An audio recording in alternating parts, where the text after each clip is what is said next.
பிரியமான அன்பு வாலிப தம்பி, வாலிப தங்கச்சி, கர்த்தராகிய தெய்வன் உன்னோடு கூட பேசிக் கொடுக்கிறார். இந்த வாலிபம் என்பது சரியான ஒரு பருவம். ஆனா இந்த வாலிபத்துல உங்கள் சிருஷ்டிகர்த்தரை நினைக்க வேண்டுமே தவிர இருதயத்துல இஷ்டத்துக்கு கண்ட காரியங்களை நாம் வைத்துக் கொள்ளக்கூடாது.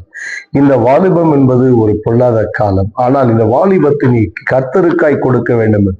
ஆகவே வேதாகமத்தில் பார்க்கும்போது சாத்ராக், மேஷாக், ஆபேத்நேகோ, தானியேல், கிதியோன், யோசேப்பு இப்படிப்பட்ட பல வாலிபர்களை குறித்து வேதம் அழகாய் சொல்கிறது.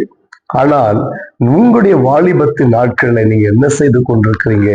அன்றுக்கு பிரியமாய் உங்கள் வாழ்க்கை இருக்கிறதா? அன்றுக்கு பிரியமானபடி நடந்து கொள்றீங்களா? அன்றுக்கு பிரியமில்லாத காரியத்தை நீங்கள் செய்வீங்கன்னா அதை இன்றைக்கு விட்டு விடுங்கள். பாவமான எதையும் நீங்கள் இதயத்தில் சுமந்து கொள்ள கூடாது. ஆண்டவருக்கு உண்மையாய் நீங்க நடப்பீர்கள் சொன்னால் நிச்சயம் கர்த்தர் உங்களை ஆசீர்வதிப்பார். குடித்து வெறித்து புகைத்து பாவ படங்களை பார்த்து பாவமான பேச்சுகளை பேசி பாவ எண்ணங்களை சிக்குண்டு இருப்பீர்கள் உங்கள் வாழ்க்கை அதை அழித்து விடும்.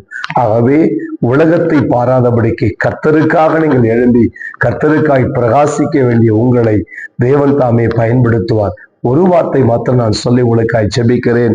பாருங்கள், பிரசங்கியின் புத்தகம் 11ஆம் அதிகாரம் 10வது வசனம் அழகாய் சொல்லுது, நீ உன் இருதயத்தில் இருந்து சஞ்சலத்தையும் உன் மாம்சத்திலிருந்து தீங்கையும் நீக்கி போடு, இள வயதும் வாலிபம் மாயை என்று சொல்லி வேதம் அழகாய் சொல்லுது. பார்த்தீங்களா?